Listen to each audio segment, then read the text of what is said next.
Kita ke informasi selanjutnya, di hari kedua penyortiran dan pelipatan surat suara KPU Kota Balikpapan, Kalimantan Timur menemukan setidaknya 84 lembar surat suara yang rusak dan tak layak pakai.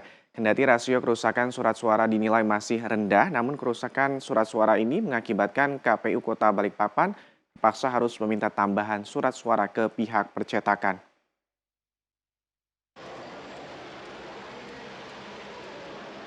Di hari kedua pelipatan dan penyortiran surat suara, KPU Kota Balikpapan masih terus menemukan surat suara yang rusak dan tak layak pakai. Ketua KPU Balikpapan Nur Toha pun menunjukkan contoh sejumlah surat suara yang rusak. Dari sekian banyak kerusakan, yang paling banyak ditemui oleh KPU Balikpapan adalah surat suara yang robek pada bagian sisi surat suara. Kendati panjang robekan itu masih kurang dari 5 cm, namun surat suara robek itu masuk dalam kategori surat suara rusak, sehingga harus dipisahkan dari surat suara lainnya agar tidak tercampur. Ketua KPU Balikpapan Nur Toha mengatakan pada hari pertama pelipatan surat suara, KPU Balikpapan menemukan sedikitnya 84 lembar surat suara yang rusak. Dan pada hari kedua pelipatan surat suara ini, pihaknya kembali menemukan masih banyak surat suara yang rusak dan tak layak pakai. Untuk pemilu kali ini, surat suara kali ini tingkat kerusakannya rendah.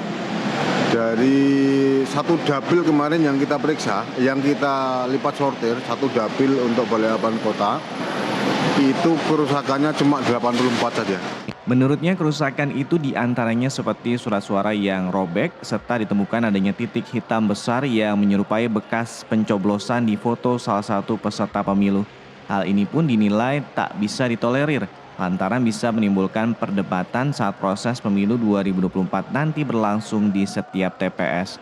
Ada yang robek, ada yang pas di nama peserta pemilu, nama caleg itu pas ada titik hitam gede gitu, yang menyerupai bolongan, tapi itu titik tinta sebenarnya.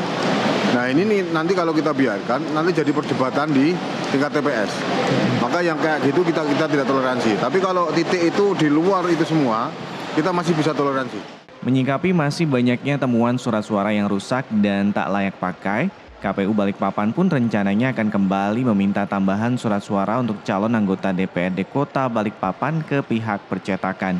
Kini KPU Kota Balikpapan masih menunggu jumlah total surat suara yang rusak hingga 3 hari ke depan.